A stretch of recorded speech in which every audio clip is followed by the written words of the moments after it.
Ladies and gentlemen, we have been witnessing tonight a deeply cynical proposition deliver a farrago of straw men, distortions, deflections, false accusations, and of course, straight-up pro-Israel propaganda. Then again, hearing Melanie Phillips come here and champion the rights of gays in Israel in order to defend Zionism was well worth the entry ticket in and of itself. So let's be clear about what this motion is tonight, because it's the motion you all have to vote on in good conscience. The motion says, quote, anti-Zionism is anti-Semitism. It doesn't say some anti-Zionists are anti-Semites, which is true. It doesn't say anti-Zionism can sometimes turn into anti-Semitism, which is true. It doesn't say that anti-Semites often use anti-Zionism as cover, as an excuse for their bigotry and racism, which is true. I wouldn't oppose any of that. But that's not what the motion says. The motion says, ridiculously, sweepingly, offensively, ahistorically, that anti-Zionism is anti-Semitism. That merely being opposed to Zionism, a political ideology, remember, is inherently, by definition, ipso facto, anti-Semitic, which is absurd. Think about the implications of voting for that tonight. You'd be saying every anti-Zionist is a bigot, a racist, and an anti-Semite by definition.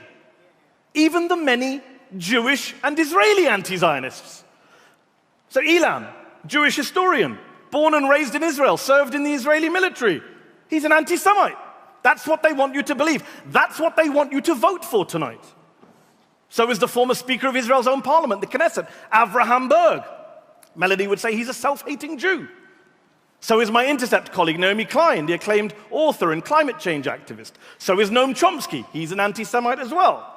They want you to vote for them and say that the thousands of Haredi, ultra-Orthodox, anti-Zionist Jews who oppose Zionism for religious theological reasons, they're anti-Semites too.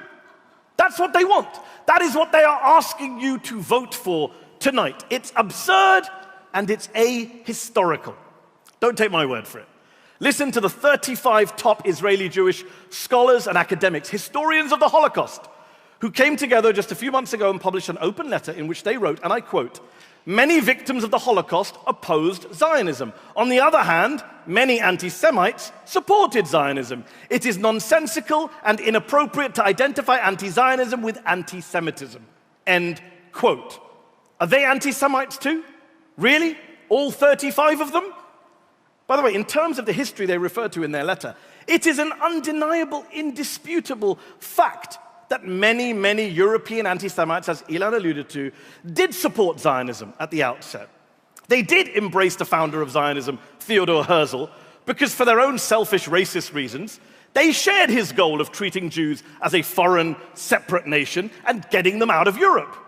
Take British Foreign Secretary Arthur Balfour, author of the 1917 Balfour Declaration, in favor of Zionism. Balfour dismissed Jews as, quote, an alien and hostile people. He sponsored legislation to keep Jewish refugees out of the UK. The only Jewish member of the cabinet at that time, Sir Edwin Samuel Montagu, opposed the Balfour Declaration and called Zionism a mischievous political creed. Yet apparently, according to the proposition tonight, Montagu's the anti-Semite and Balfour isn't. That's the madness that you're going to vote for tonight. This motion is not just ahistorical, not just absurd, not just offensive. It's a distraction. It's a dangerous distraction from the very real and murderous anti-Semitism that is on the rise, and that comes not from the left, not from anti-Zionists, not from the BDS movement, as Melanie would have you believe, but from a resurgent far right. In Germany, according to official figures, in 2017, 9 out of 10 anti-Semitic hate crimes were carried out by far right or neo-Nazi groups. I live in the US. 2 synagogue attacks in the space of 6 months. 12 innocent Jewish worshippers murdered in cold blood by far-right white nationalists. And yet the proposition tonight, like the Netanyahu government, like the Trump administration, want you to ludicrously believe that the threat to Jews right now, the real rise in the new anti-Semitism, comes from the anti-Zionists, from the BDS movement, from the Palestinians, and not from the murderous far right. When the irony is that Netanyahu, Prime Minister of the world's only Jewish state, has been cozying up to some of the worst anti-Semites on the right, who also happen to be proud Zionists. Let's be clear about that. many of the most prominent, influential, right-wing anti-Semites today, Donald Trump, Viktor Orban, Steve Bannon, they're not anti-Zionists. They're hard-right, hardcore Zionists and pals of Netanyahu. Let's also just deal with some of the canards we've heard tonight from the proposition. Einat mentioned that it's anti-Semitic to suggest Israel is born in sin.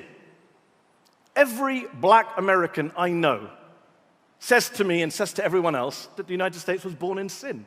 Slavery was a sin at the start of the United States. No one accuses them of being anti-white racists or anti-American racists. It's just a statement of historical fact. They say the proposition that when you oppose Zionism, you're denying Jews and no one else a right to self-determination, which is just flat false. Not every nation or ethnic group wants a state, gets a state, has a state. Ask the Kurds, ask the Catalans, ask the Scots. There are more than 5,000 ethnic groups in the world today, but only 193 member states at the United Nations. Take the Druze, an Arab ethnic minority group. 100,000 or so live in Israel. Do they have a right to self-determination? If they create a Druze state inside of Israel, is Einat okay with that? If Einat says, no, you can't have a Druze state, is she racist towards the Druze? National self-determination doesn't always correspond with statehood. Melanie says, it's not racist for the Kurds to aspire to statehood. She's right, it's not. But the flip side of that is true as well. The British government, the American government, most of the EU governments do not support Kurdish statehood. Does that mean the British government, all of us, are racist towards the Kurds? People have legitimate debates about where state lines should be drawn, which states should be created, how those states exist. It's not racism or bigotry to have that legitimate debate. It can be, but it's not by definition.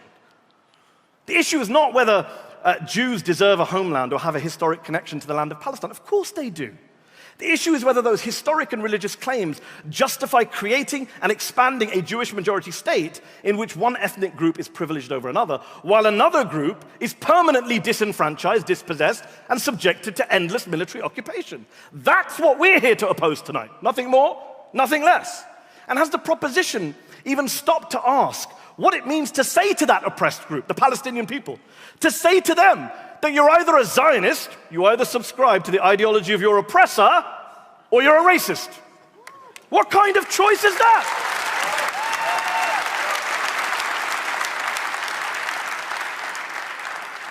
Melanie says tonight that denying Jewish nationhood is racist, it's anti-Semitic. And yet she has no issue erasing the Palestinian people from the face of the planet. She said in her speech that only the Jews have a unique right to nationhood and statehood in that part of the world, not the Palestinians. What is that? Is that not bigotry? Is that not racism? Is that not wiping a people off the face of the planet?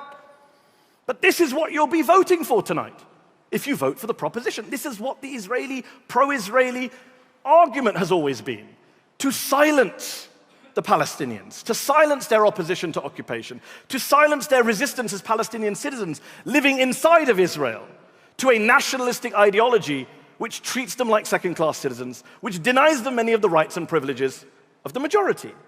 And one thing I want to make clear to you tonight: you don't have to be an anti-Zionist to vote with me and Ilan tonight. You don't even have to be a critic of Israel. You can be the biggest supporter of Israel in the world and vote with the opposition. All you have to be is someone who recognizes that it is an egregious smear, a naked slur, to claim, to label those of us, Jews and non-Jews alike, who oppose a political ideology in good faith because we think it's unjust, iniquitous, oppressive, to label us as anti-Semites for holding that political view. All you have to be is someone who recognizes that the claim that we hate or are opposed to Jews simply because we don't agree with the idea of a state that privileges one group over another makes us racists. So let me repeat, to be clear, tonight's debate is not about Israel per se. It's not about whether you support or oppose Israel or the occupation. It's about whether you believe the proposition have made the case that those of us who oppose Israel in its current form, who oppose the political ideology underpinning it, that we're racists. That's the bar that has to be crossed tonight. It's that simple. And I'll tell you this for free. Those of us who value our free speech, who don't want to see anti-Semitism cynically weaponized by supporters of Israel, who oppose that ideology of Zionism in good faith with good reason, we will not go quietly into the night. We will not be silenced. We will not be bullied. we will not be cowed, we will not be smeared. So ladies and gentlemen, stand with us against this unjust, inaccurate, irresponsible, dishonest, ludicrous, simplistic, sweeping motion which conflates Judaism, a great and ancient religion, with Zionism, a very modern political ideology, and in doing so risks emptying anti-Semitism of all meaning. Ladies and gentlemen, stand with us tonight, oppose this awful motion.